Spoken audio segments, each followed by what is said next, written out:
We humans have always been storytellers. Long before we reached the stars, we gathered around fires and shared tales of heroes and monsters of triumph and calamity. When we joined the Galactic Alliance, we brought this tradition with us. Tales from outer space became our contribution to the grand melting pot of intergalactic culture. Other species found our stories peculiar, but fascinating glimpses into the strange psychology of humanity. This is not one of those light-hearted tales. This is the story of how a single, untranslatable word led to the downfall of an entire civilization.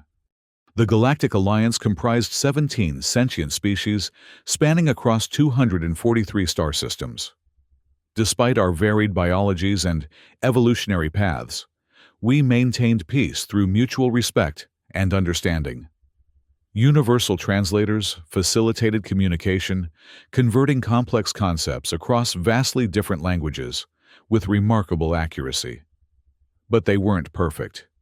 Each species had certain words, usually culturally significant ones, that couldn't be properly translated. These were accepted as inevitable cultural differences, small gaps in comprehension that posed no real threat to harmony. Or so we thought. Among humanity's untranslatable words was one that other species found particularly puzzling. Their translators would simply render it as that one word in their respective languages. When asked to explain it, we would provide approximations, but they never quite captured the full meaning. Still, this linguistic quirk seemed inconsequential in the grand scheme of intergalactic relations. The Draken Dominion had always been the most aggressive member of the Alliance. Reptilian and cold-blooded in both biology and temperament, they valued conquest and viewed diplomatic solutions as signs of weakness. Their territory expanded through calculated annexations that carefully skirted Alliance regulations. Their arrogance was legendary.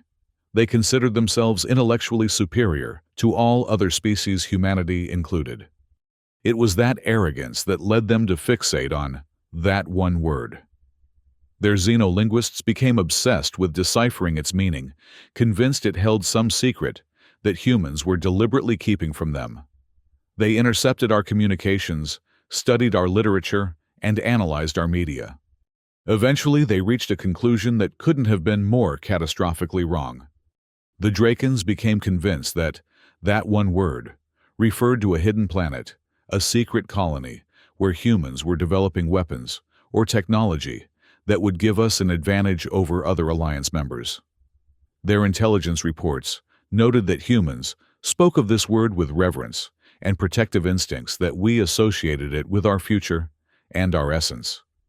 To the military-minded Drakens, this could only mean one thing: a strategic asset of immense value. They decided to eliminate this perceived threat before it could be used against them. The attack came without warning.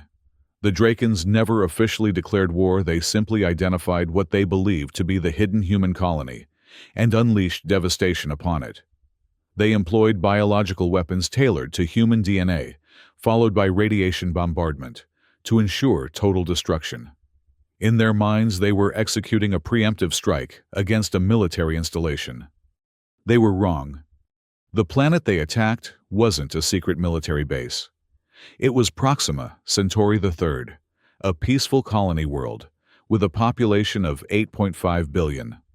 A world known for its universities and cultural centers. A world where 1.2 billion children attended schools, parks, and playgrounds every day. We received the distress calls too late. By the time our nearest ships arrived, the atmosphere was thick with deadly pathogens, and radiation levels had reached catastrophic levels. Our rescue teams, wearing the most advanced protective gear available, descended into what could only be described as hell. They found cities reduced to ash, infrastructure collapsed, medical facilities overwhelmed before they too succumbed. The recordings they sent back showed our rescue workers, many of them breaking protocol to remove their helmets and masks, frantically trying to save anyone they could. Doctors and nurses working until they collapsed from radiation poisoning. Military personnel sacrificing themselves to extract survivors from contaminated zones. In the end, they managed to evacuate exactly 9,723 survivors. Most of them would not live long, their bodies irreparably damaged by radiation and disease. And then humanity went silent. For 6 months, we withdrew from all Alliance activities. Our communications ceased. Our trade ships remained docked. Our diplomatic offices stood empty. The Alliance Council expressed concern, then alarm, as the silence stretched on. They sent delegations to our worlds, but these were politely but firmly turned away at the borders. What the Alliance didn't understand was that our silence wasn't defeat. It was preparation. When we finally broke our silence, it wasn't with words, but with action. The first wave didn't come from our military. It came from our doctors, our teachers, our civil servants, the very people who had dedicated their lives to healing, nurturing, and building. People who had never before raised a hand in violence. They struck Draken outposts with a cold precision that shocked the Alliance. These weren't soldiers. They were ordinary citizens who had transformed their grief into something terrible. Teachers who had lost students designed biological weapons that targeted Draken respiratory systems. Doctors who had tried in vain to save radiation victims now used their knowledge to create substances that broke down Draken scales from within. Civil engineers who had built playgrounds now constructed weapons that could penetrate the most sophisticated Draken defenses. The Alliance watched in horror as the most pacifistic members of human society revealed a capacity for calculated vengeance that none had suspected possible. Only after this civilian vanguard had breached Draken defenses did our military forces join the assault. Star Marshal Helena Wright, our most decorated commander, led the charge. There was no mercy in her strategy, no opportunity for surrender or negotiation. The Draken borders shrank steadily as world after world fell to the human advance. Their pleas for Alliance intervention went unheeded. The other 15 species understood that to stand between humanity and its revenge would be suicide. The final confrontation took place at an emergency session of the Alliance Council. Prime Minister Kavitha Subramaniam represented humanity. She stood alone, dressed in black, her expression impassive as she faced the Draken High Commander. "Why?" she asked simply. It was the first official communication between our species since the attack. The High Commander's scales dulled by stress, and defeat responded with defiance, still in his voice. "Your secret military installation threatened the security of the Dominion. We acted to neutralize the threat associated with that one word, the planet you valued above all others." The Prime Minister's laugh was devoid of humor. "You thought it was a planet?" She activated a holographic display that filled the chamber. It showed Proxima Centauri III, before the attack cities gleaming in the sunlight, vast forests, blue oceans. Then came the images after the attack, the same landscapes transformed into blighted wastelands. The recording continued with footage from our rescue operations, the suffering, the desperate attempts to save the dying, the rows of body bags stretching beyond the horizon. "This is what you destroyed," the Prime Minister said. "Not a military installation, not a weapons development facility. You destroyed a world where 1.2 billion children lived and learned and played." She brought up a final image, a classroom filled with small humans laughing as they painted colorful pictures. The timestamp showed it was recorded just minutes before the attack. That one word that your translators couldn't comprehend, it's kindergarten. It has no direct translation in your language because your species lacks the concept it represents. It's not a planet. It's not a weapon. It's where we send our youngest children to learn to grow, to become the future of our species. The chamber fell silent as understanding dawned on the assembled delegates. "You didn't attack a military target," the Prime Minister continued. "You committed genocide against our children because you couldn't comprehend a word." The High Commander's scales paled. We didn't know." "No," she agreed. "You didn't bother to know. You assumed. You acted on incomplete information. And 8.5 billion of our people paid the price. The Alliance has laws against disproportionate retaliation," the High Commander said desperately. "You've already taken 12 of our worlds. The balance is restored. Star Marshal Wright stepped forward then. Balance. You think 12 planets compensates for what you've done. The survivors numbered exactly 9,723. Almost all of them are adults.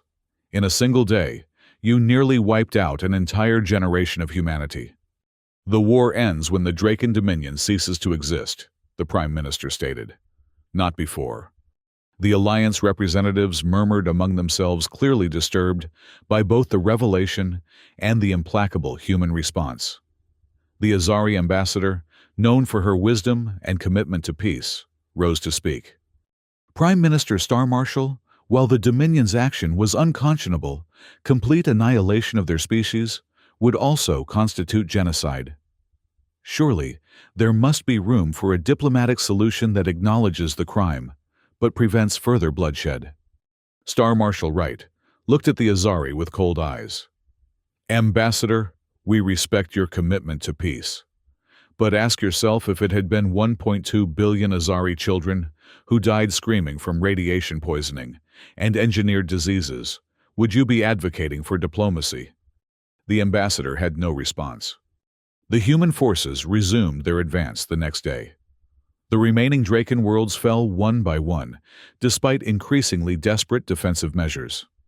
The Alliance, paralyzed by the moral complexity of the situation, took no action to intervene. In truth, many species secretly sympathize with humanity, though none would admit it publicly. 3 months later, the last Draken stronghold fell. Billions dead. A civilization that had stood for 12,000 years, reduced to scattered refugees, who would be forever scarred by the consequences of their leader's fatal misunderstanding. 5 years have passed since then. Humanity has rejoined Alliance affairs, but we are changed.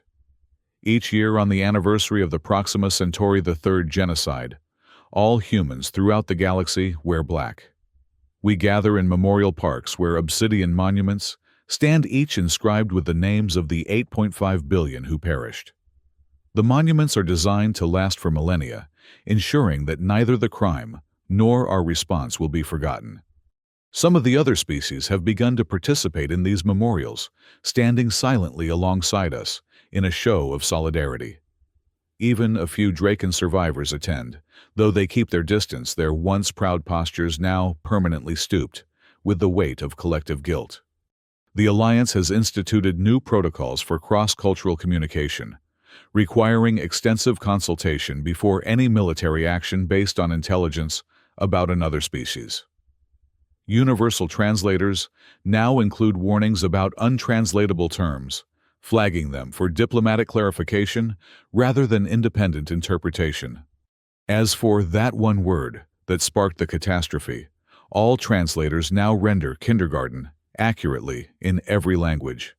The place where humans nurture their future, their soul, their most precious resource.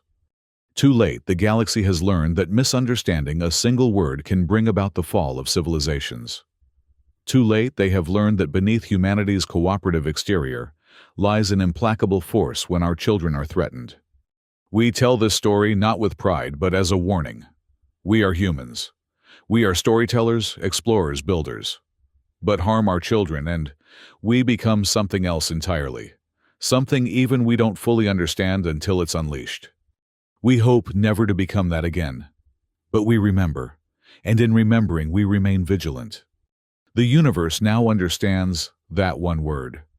They understand what it means to us, and they understand what we become when it is threatened.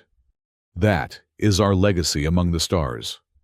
That is our contribution to the collective wisdom of the Alliance. That is our tale from outer space. The tale of a word that couldn't be translated, and the terrible price paid for that failure. The galaxy has learned to listen more carefully when we speak. We have learned the terrible power of our wrath. None of us will forget these lessons, carved as they are in obsidian and stardust, and the absence of billions who should still be among us. In the quiet kindergartens of our remaining worlds, children continue to learn and play and grow. They are told in age-appropriate ways what happened and why we commemorate it. They are taught the importance of clear communication, of understanding, before action, of never assuming what cannot be translated. Most importantly, they are taught that they are precious beyond measure, not just to their parents, not just to humanity, but to the very concept of civilization itself. They represent everything we fight for, everything we live for, everything we would die for, everything we would kill for. The Alliance watches these children with new eyes, now with better understanding of what they mean to us. When diplomatic talks become heated, when resources are contested, when old rivalries threaten to ignite new conflicts, someone will inevitably mention Proxima Centauri III and that one word. Tensions immediately subside, as no one wishes to risk awakening humanity's terrible wrath again. Peace through understanding, or perhaps through fear.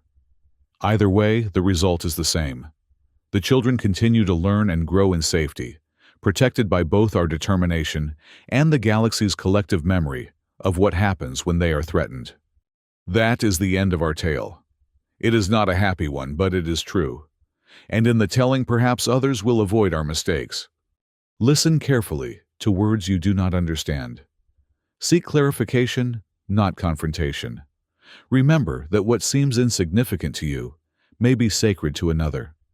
And if you ever visit our worlds and see children playing in a kindergarten, take a moment to reflect on how a single word, a simple concept, once reshaped the power structure of an entire galaxy. For better or worse, that is our legacy among the stars. That is the power of that one word.